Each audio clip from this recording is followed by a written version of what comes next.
Hello and welcome. It is Nomadic Shaman here. Thank you so much for visiting my page.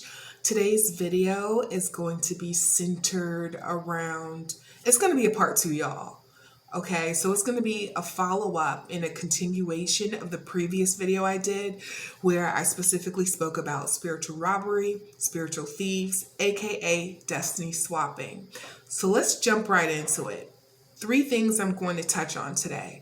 I'm going to share with you additional strategies to identify what destiny swapping, what it shows up, how it can show up in your life. I'm also going to provide 3 movie examples for you guys to check out on your free time, on your leisure, help you to connect the dots. And the last thing I'm going to share with you is how to overcome and address it. Destiny swapping. Okay, so let's get it. The first thing that I wanted to share with you, examples. Okay, folks who destiny swap, not all, but some, tend to engage in animal sacrifices. Okay, sacrificial rituals and ceremonies where you are extracting energy from your sacral chakra, your sacral energy, which is your sexual energy, and then projecting their energy and their lifestyle on you. It's a swap. Okay, so essentially, they are cloaking themselves in your energy after pulling on your energy for the ability to manifest. Because some of these folks can't manifest or can't manifest at a rapid rate. Okay, or they're just lazy and want to cut corners. Cut corners on what? Cut corners on doing the work to heal. Okay, because it's an alignment to be able to manifest. That's going to be another video. So they focus on imitating you to be you and then project who they are on other people. It's shape shifting. Okay, they also do that in the dream state, or they can do it in the dream state. So the next thing I wanted to share with you is another example of how it can show up is through marriage. Okay, marriage, or even being involved in a physical relationship. Reasons would be for wealth, so to gain wealth as a benefit, also to attract more victims, okay, or to offset their karma. Another one would be for survival. I say that because the dynamic of that relationship is very parasitic and vampiric, or vampiric. Y'all understand what I'm saying. And then the last part would be for protection, because there are folks who could share the whole life story and you'll be like, how in the hell are you still alive? Like dodging death like the Matrix, y'all. But some people aren't protected like that. Okay, they have to use magic or spell work to get that protection. Okay, so moving forward, okay, other ways would be through severing soul contracts. So let's say if somebody's married to you, they're going to sever your original soul contract. You're probably like, how in the hell do they do that? Okay, so let's say the person that you were intended to marry as far as your life partner, your kingdom spouse, they're trying to send either them or you to jail. They're either trying to X them or you out, or they're trying to have either you or them go missing. When I say go missing, I'm saying look at that traffic king. Y'all picking up what I'm putting down? So the next part would be doing love spells, having you think about them so that they can extract and pull on your energy. Or let's say if you want to flip it, okay, sending you chaos, destruction spells, confusion spells, and have you ridden with anxiety and or fear. The last part I want you guys to pay attention to is if when you are having relations, are you having relations on the day of the full moon? Or is it 3 days before or 3 days after? Because folks who destiny swap like to do moon rituals on the full moon to enhance and power up their destiny swapping spells. Okay, so after relations, are you feeling fatigued? Mentally, emotionally, physically? My ladies, are you spotting and y'all just did some on the full moon or 3 days before or 3 days after? I'm going to need for you guys to pay attention to that. Moving forward, another example of how destiny swapping can show up in your life. Some of these folks, they don't work by themselves. They like to work in teams. Okay, so they like to tell lies as they plot and plan and scheme and bring people into their nonsense, okay? For lack of a better word, nonsense, okay? And the reason for that is, let's say the spell blows up, backfires, okay? This way, they aren't the only person that gets karma. That bad boy is, oh, maybe I shouldn't use bad boy, but anyways, it's spread out evenly amongst the folks who were involved. Entities are not excluded. They get it too.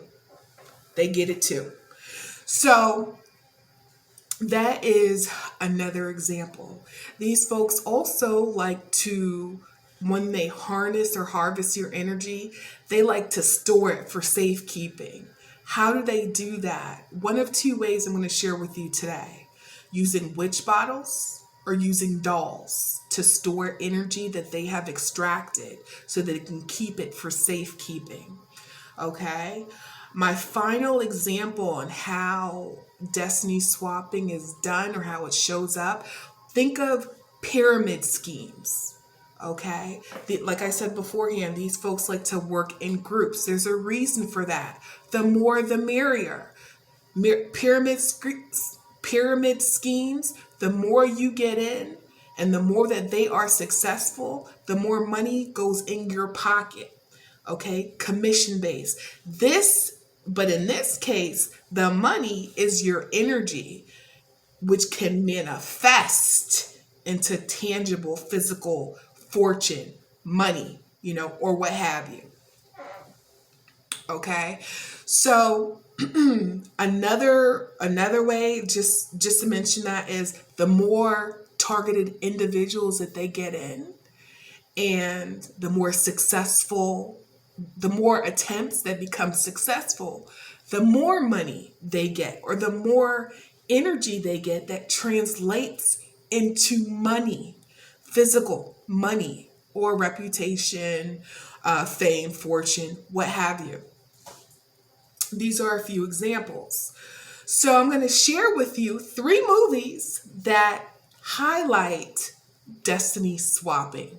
The first one, Lion King, y'all. Yes. Remember Mustafa and Scar? Scar took out Mustafa out of jealousy because he wanted the throne. Destiny swapping. When Simba finally grew up, Scar was always plotting, planning, and scheming to take his ass out too. Okay? Destiny swapping. But that was a destiny swapping gone wrong. Okay? But it was an attempt nonetheless. The second example, Single White Females. Female. Now this movie is a little older and I'm probably telling on my age. I'm an 80s baby, no shame. But this particular movie is about a woman who became so obsessed with this other woman and studied her, observed her to the point where she knew what her likes were, her dislikes, her desires. I mean, she knew what was going in her house, around her house, beside her house, in her workplace. It even came to the point where she started talking like her, looking like her, dressing like her. Okay? She was getting the side eye from her friends like, girl, what you doing? But that woman wanted to become her. In an effort to do that, old girl had to go. Okay, so she was plotting, planning, and scheming to take her out so she could slide up in her life. Okay, this is another example of destiny swapping. The third and final example for a movie would be no other than The Little Mermaid. Y'all remember Ariel? Y'all get the point. Y'all get the drift. She was singing Ursula. They did a contract. Ariel, she knew, she was well aware of it. But Ursula went ahead and took her power source, her light through her voice, okay, her throat chakra, her ability to be able to communicate and to sing and to share her gift, okay? You guys also remember the one scene where Ariel was getting a little too close and Ursula went Transformers, okay? And then was in her likeness. I mean, looked just like her, but just like the evil twin of her, okay? But poor Prince Eric didn't know the difference. She started singing and he just lost his mind, okay? He wanted to marry old girl. If you look at the video, you'll see how his eyes kept on spiraling. A sign of magic, okay? Mind control. Now, love spells, okay?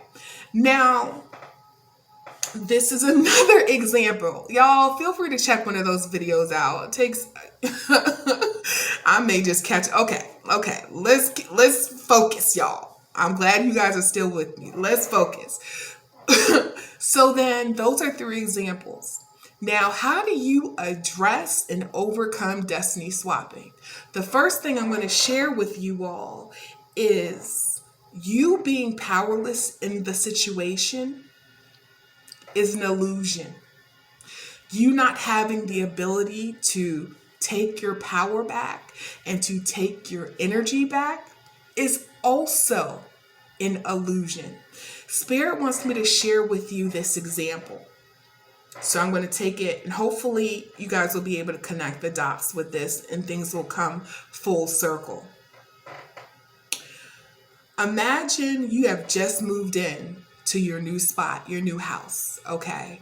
You're moving, you're hot and sweaty, you're probably, trying to figure out. Anyways, you get distracted and you leave the door wide open. You still have things, expensive things at that, laying around for the taking. The first person sees, notices, okay, keeps it moving. The second person sees, mind you, you're distracted. The second person sees what's taking place, comes up and actually locks and shuts the door. Doesn't say anything to you, but just goes about their business. The third person comes up to your door, knocks, and then brings it to your attention. Hey, you left your door open. You have all of your expensive things here. I just want to bring it to your attention. Okay, thank you. Goes about their business. The fourth person, hey, it's not my fault you got the door open. It's not my fault you got all these expensive things. You having the door open is an invitation for me to wear my welcome. Let me go ahead and go Christmas shopping right quick, on your dime.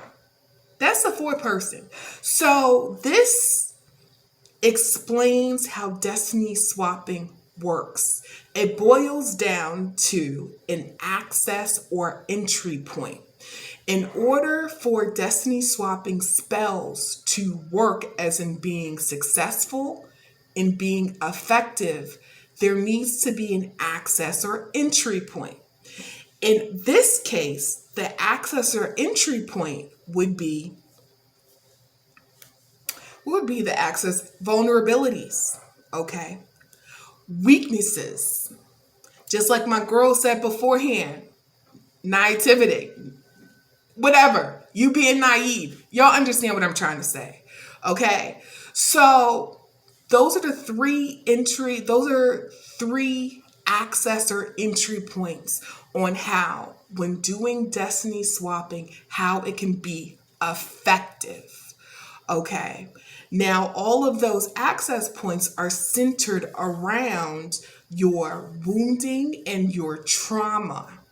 You see where I'm going with this? So, how to overcome the long road is to heal so that you can steadily make sure that you are in high vibration and that you are aware of what your weaknesses are, your vulnerabilities are, and where you are naive, having very little knowledge, so you can educate yourself in these areas and strengthen yourself in these areas to be in a better position to protect yourself.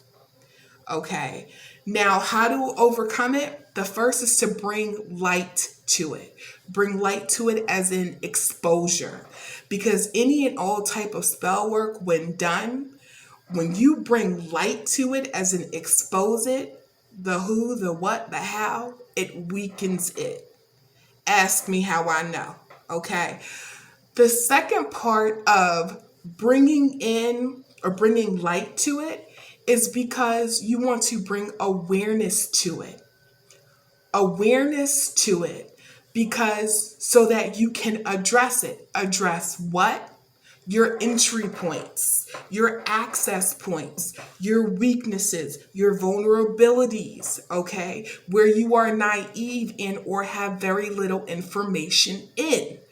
Okay, this is key. This is very important. To add to that, your spiritual hygiene must be on point. I cannot stress this enough. This is what has gotten me through. I'm talking praying, fasting, okay? If you need to call on your ancestors to drop kick somebody, go ahead and do that, okay? I'm talking about cord cutting, spiritual baths, calling your angels, archangels, your saints, your spirit animals, your spirit guides, your spiritual team. Okay, if you guys have a good relationship with your spiritual team. But regardless, they're always looking after you, trust. Okay. The other part that I wanted to add on to that, as you are healing, because one, we know that healing isn't linear. So you're going to have your ups and downs. But to ensure that you remain consistently on a high vibration, you want to learn how to alchemize and transmute negative energy. Check out my 2 videos. I list 10 examples of what you can do for 20 minutes to alchemize and transmute negative energy, baneful energy, energy manipulation, aka spell work, witchcraft, however you want to call it. Okay, so that wraps up my time here, y'all. I think I've spoken enough on this topic. And feel free to comment, like, share, and follow. And until the next one, I'm out, guys.